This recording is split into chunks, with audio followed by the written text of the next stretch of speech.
we've just been coming to events every 6 months or so. We meet the masters we never miss. We get something new and life-changing really literally every time we come. Welcome to this week's edition of Flashback Friday, your opportunity to get some good review by listening to episodes from the past that Jason has handpicked to help you today in the present and propel you into the future. Enjoy. Please note disclaimers at end of show. Welcome to Creating Wealth with Jason Hartman. During this program, Jason is going to tell you some really exciting things that you probably haven't thought of before and a new slant on investing. Fresh new approaches to America's best investment that will enable you to create more wealth and happiness than you ever thought possible. Jason is a genuine self-made multimillionaire who not only talks the talk, but walks the walk. He's been a successful investor for 20 years and currently owns properties in 11 states and 17 cities. This program will help you follow in Jason's footsteps on the road to financial freedom. You really can do it. And now, here's your host, Jason Hartman, with the complete solution for real estate investors.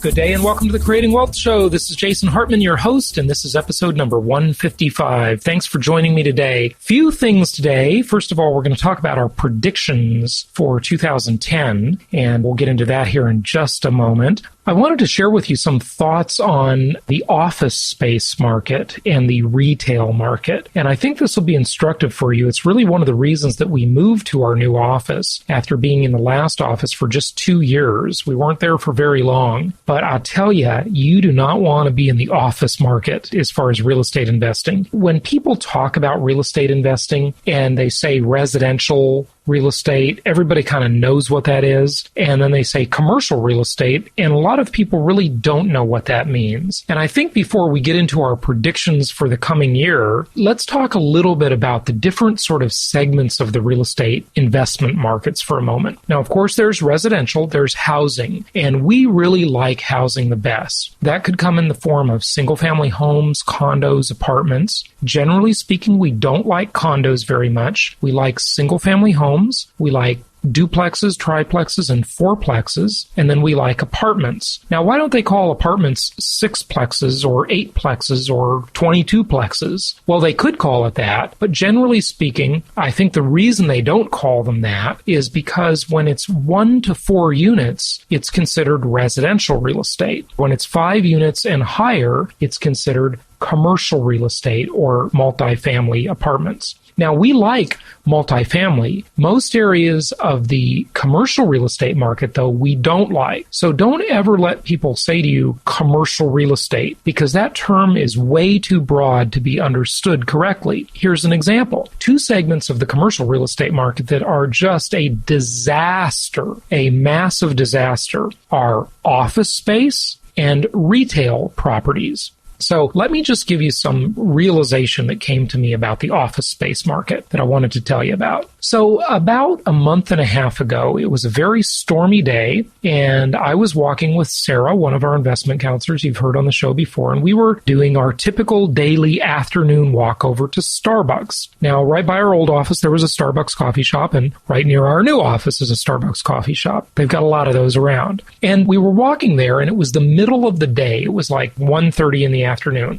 And it was so stormy out that it was basically dark in the middle of the day. Now, that's very unusual for California. I know in other parts of the country and other parts of the world, this is not unusual. But here in California, it's very unusual. And I had this startling realization that came to me because I looked back at our 12-story office building, our former office that we just moved from, and in the middle of this very dark, stormy day, very few lights were on as you looked up through all 12 stories of that building.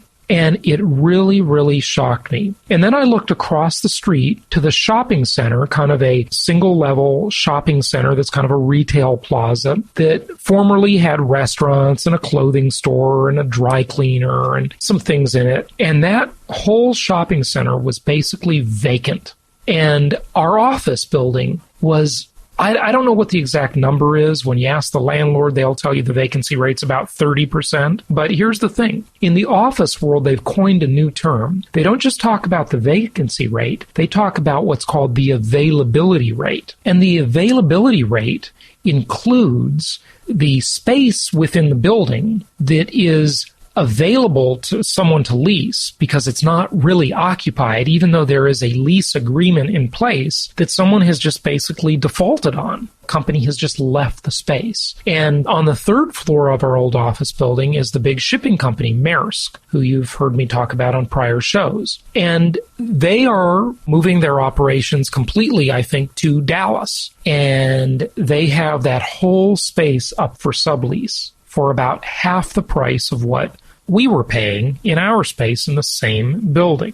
And it's kind of interesting because if you're in the office business, that is a high management intensive business. I know that some of you residential real estate investors that invest in housing, which we think is really the place to be in the income property in the real estate market, when you're investing in housing, sometimes you think it's a hassle to manage your properties. But let me tell you something. If you've managed office or retail properties, you ain't seen nothing yet when it comes to management. Those are highly management intensive jobs.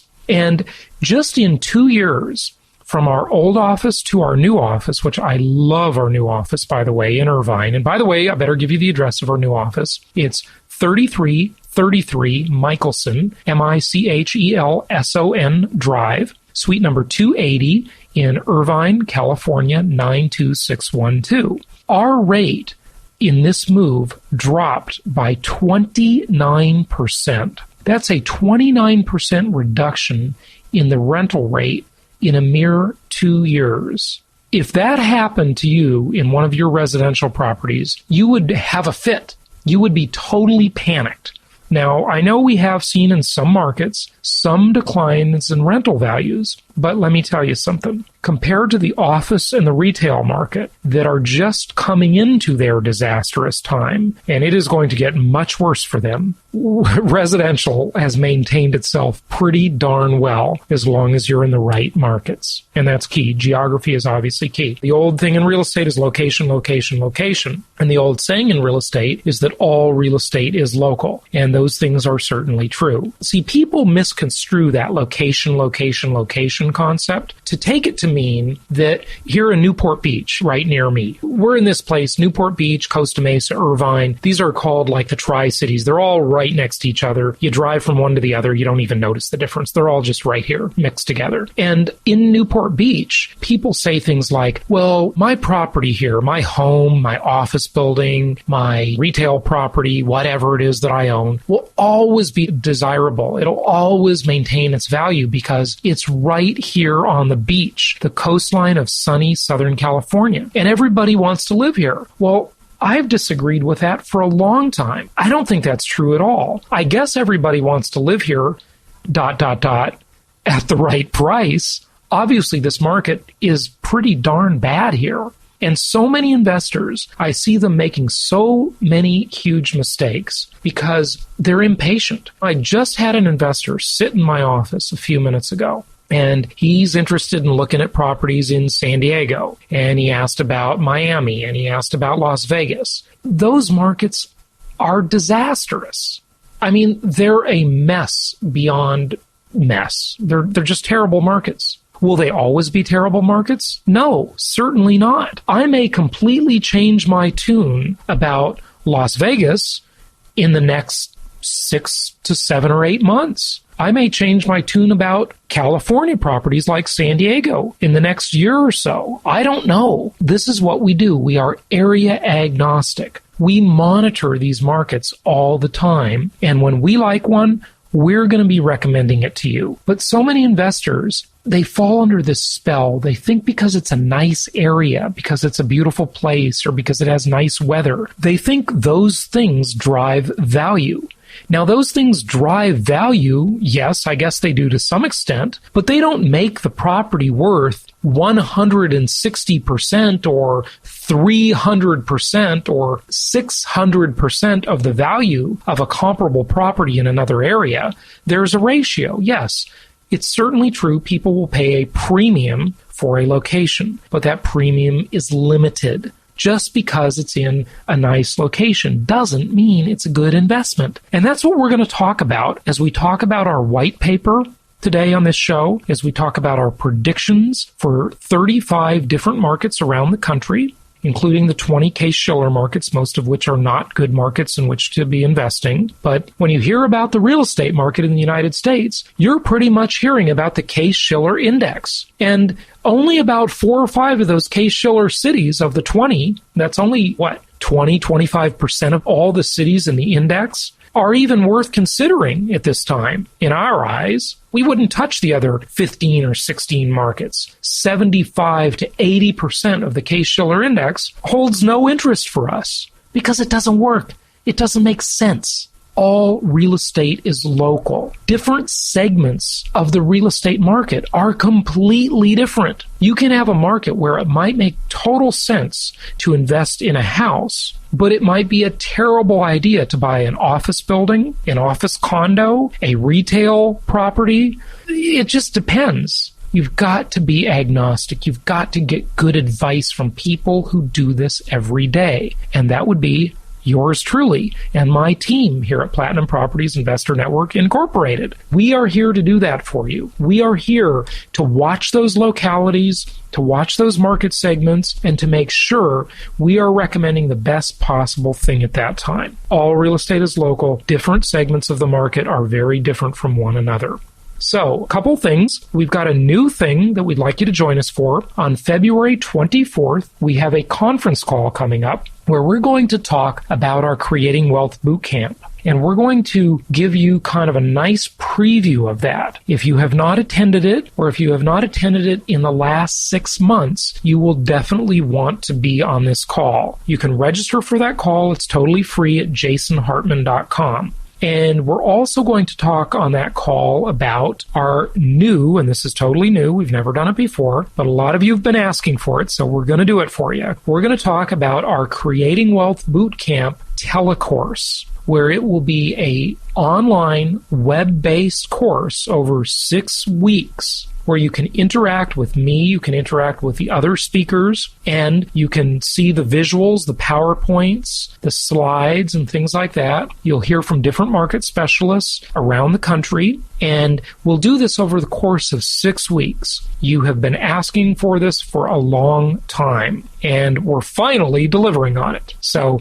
I think you'll enjoy that, and you'll get more information about that on February 24th, and you'll get some great information just on investing in general, of course, on February 24th. So that'll be a live conference call. Register at jasonhartman.com. Now, of course, March 6th and 7th is the Masters Weekend here in Costa Mesa. That's a live event, and it's going to be a great Masters Weekend, so join us for that. Register at jasonhartman.com. And the last thing I want to say before we get into our predictions, where we're going to start off talking to one of our clients and contributors, and then we're going to play you a radio interview that I did that will be rather enlightening about our predictions about different markets around the country. Now, this is not the same as the conference call we had a few weeks ago. This is different. It's a different thing. You have not heard this before. This is not a repeat. So the last thing I want to say before we jump into that is that you need a coach. Everybody needs a coach, no matter how successful you are or no matter how difficult you're finding the times right now. If you are struggling, if you are achieving success, wherever you are in the game, you gotta have a coach, because a coach can help you see things that you don't see yourself. And I'd really want to encourage you to get into either our group coaching or our individual coaching. And this is on 2 facets, and it's wherever you want to go with it. One facet is creating income through personal entrepreneurship, through a sideline business or a main business if you're not employed and you're not busy in another business, but diversifying your income through personal entrepreneurship, through micro-entrepreneurship. That's one thing. And then the other thing is, of course, building wealth through the prudent investment strategy through prudent income properties in diversified markets. So join us for one of those programs. We'd love to have you involved. And again, more information there at jasonhartman.com. All right, let's talk about predictions for 2010. And first, we'll start with a little discussion on it, and then we're going to jump into a recent interview that I did that I think you'll enjoy. Here we go.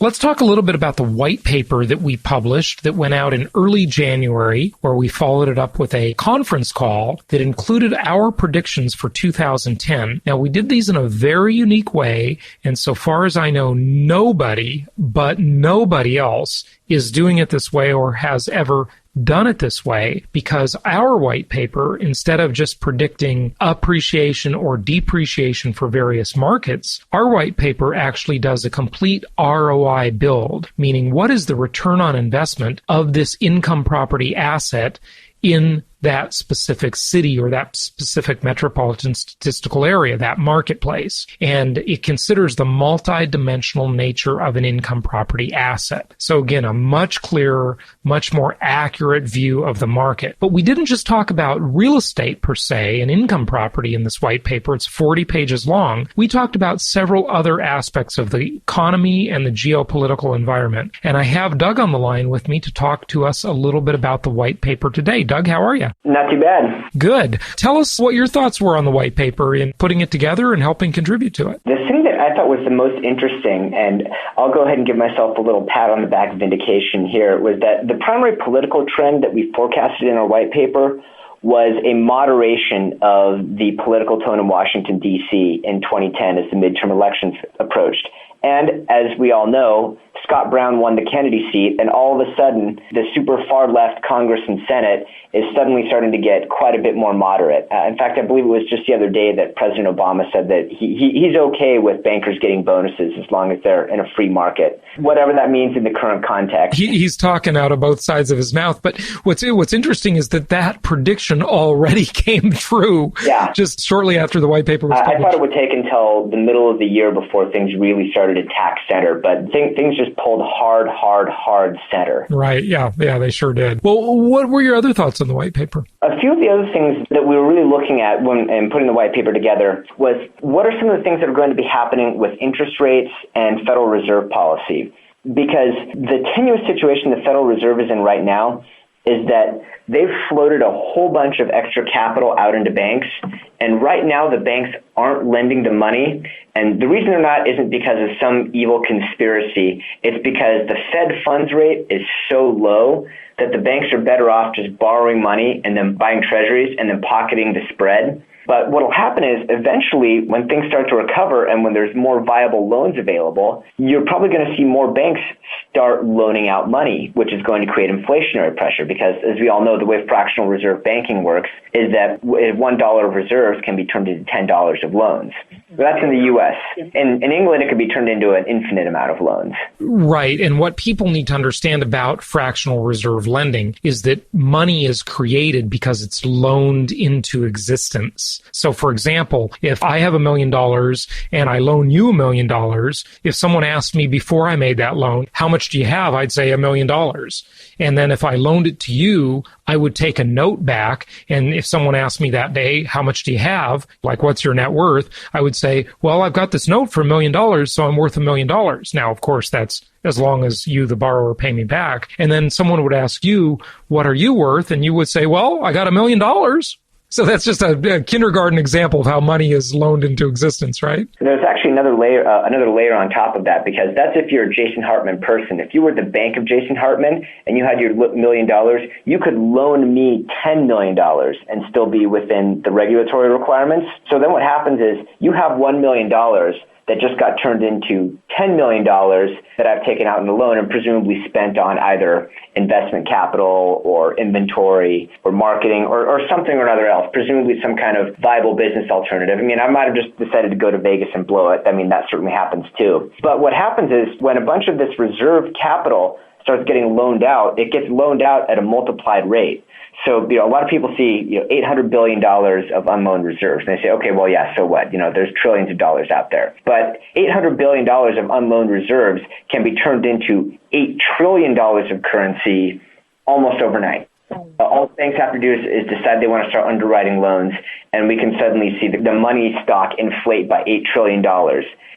Effectively instantaneously. It's just a question of when the ball drops. It could happen literally in a day, that decision, and then the impact could hit the market really, really quickly, hitting the street and trickling down to the broader economy. But what are your other thoughts on what's going to happen in 2010 and some of your thoughts about the predictions for the coming year? So outside of the interest rates and inflation, let's just start with interest rates and inflation. So we believe that both interest rates and inflation are going to be ticking up. And the main reason for this is that the Federal Reserve knows that there's this big inflation risk out there. They've basically been riding along, more or less betting that this money isn't going to all get loaned out at once. Well, so unless Chairman Bernanke really gets his arm twisted, which may happen, he has to figure out that he's going to need to start pulling some of that back. And when you start pulling money out of the banking systems, you're going to push up interest rates because interest rates are really a market equilibrium, right? Because when everybody says, say, the 10-year bond interest rate, well, it's not the interest rate on the 10-year bond, it's the yield to maturity. So it's a combination of, do you buy the bond at a premium or discount, and what are the coupon payments? And then what is the internal rate of return for that bond from now until when it matures? That's what people commonly refer to as the interest rate for bonds. And that's all market driven. So anytime that the Fed tries to tinker with monetary aggregates or with different bond inventories, then that's going to impact the money supply. And when that impacts the money supply, it'll impact relative prices because, I think GDP is technically growing. I personally have doubts as to how much of that's real versus how much of that's just the government borrowing against future revenues and spending in the current time. Well, and the other question we've got to ask is it fair to count haircuts in GDP since they're not exported? They're used here in the U.S., right? Yeah, that's another one that's really difficult too. Is that how do you parse out the tangible versus intangible? What's the real value? I think the way that GDP is built up is the assumption is that the market value or the dollar value that people spend for whatever they do is assumed to be its real value. Basically, based on the assumption that in a free market you'll have a number of transactions, and that the equilibrium price will be what people rightfully judge the value of something to be. Now, of course, that can all be manipulated. It can all be pushed and pulled in different types of things. But one of the things that I think is another not as much of a take it to the bank as a tack to the middle, because that's already happened. But another thing that's inevitable is that interest rates and inflation are both going to be going up. When we did this white paper, we forecasted fairly modest interest rate and inflation increases because we don't think the dam is going to break quite yet. So basically what we're thinking is, or the line of thinking that we have with this white paper is that the Fed is going to try to take baby steps so they can finesse their way out of a big inflation risk. Because like we said, if all $800 billion of unloaned reserve hits the market all at once, it's going to be a giant price shock that just hits everything. And of course, that's very, very bad for incumbents who are seeking re-election. Most politicians would prefer that inflation be metered out in, say, 3 or 4% increase over 3 or 4 years as opposed to a 12 to 15% increase all at once. Right. Yeah, no question about it. And I think that's the big urgency for investors is that they got to lock up these long-term fixed rate loans before the rates go up, and rates have to go up. They must go up. And I still say inflation has to happen. It must happen. We cannot defy the laws of physics, the laws of gravity on either side of that equation, higher rates and higher inflation. Absolutely. Getting back to the Irving-Fisher equation is that the old MV equals PT, which is the M stands for the money supply, the V stands for the velocity of money or how fast money transacts through the economy, P is the price level, and then T is the real output. Well, the real output's the real output. The only thing you can do to make real output better is to have assets be more productive or to have gains through trade. And we're not currently making any great strides to do either of those. So real output is probably going to be flat to only modestly up. And of course, the velocity of transactions during recessions tends to go down, but it'll regress back to a normal equilibrium, which really means that the primary hammer that's going to impact prices is going to be the amount of money that the Fed floats out in the system. And right now, there's a whole lot of money that's out in the system, a whole lot of unloaned reserves, and there's just this giant flood of capital that could hit the market at any point. Exactly when it will, I don't know. How big can a snowdrift get until there's an avalanche? Nobody knows. Nobody knows exactly. Happens. Yeah, right. But I can tell you one thing: you don't want to be in front of the avalanche when it hits. That's for sure. And if you are in front of it, you want to be in front of it with the shields, with the defensive and the offensive tools that we talk about on this show. Long-term fixed rate debt, packaged commodities investments, and rents that are indexed to inflation and all of that great stuff. We've talked about it many times before. So it looks like this year is going to be a pretty good year for investors in many markets in terms of cash flow, in terms of some modest appreciation, but amplified with leverage, doing pretty well. And your take on comparing income properties to any other investment out there, whether it be paper assets, stocks, bonds, the precious metals, certainly say the two good best places to be are income properties in the right market, structured the right way, and then having something of your own business, of your own little mini marketing empire to take advantage of a plan B scenario if it's needed, right? Absolutely. Thank you for listening to the Creating Wealth Show. This is Jason Hartman, your host, and we appreciate you following the show. We have many, many episodes, hundreds of episodes, and some of the older episodes have been archived and placed in our members section, and that applies to this one. So we include a sample that's about 25 minutes long, and then for the rest of the show, you can go to our members section at jasonhartman.com. Many of the other shows are still in their full-length, complete version. However, some of the shows, like this one, are in our members section where you can hear the show in its entirety. And again, you just need to go to jasonhartman.com and you can get the full show there in the members section, plus a whole bunch of other great members benefits and resources, whether it be documents, forms, contracts, articles, other video and audio content, just a great resource. So be sure to join as a member at jasonhartman.com. And thanks again for listening to the Creating Wealth Show.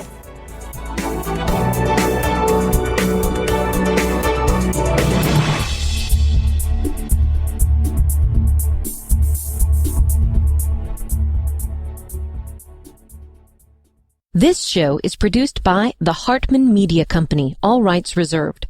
For distribution or publication rights and media interviews, please visit www.hartmanmedia.com or email media@hartmanmedia.com. Nothing on this show should be considered specific personal or professional advice. Please consult an appropriate tax, legal, real estate, or business professional for individualized advice. Opinions of guests are their own, and the host is acting on behalf of Platinum Properties Investor Network, Inc. exclusively.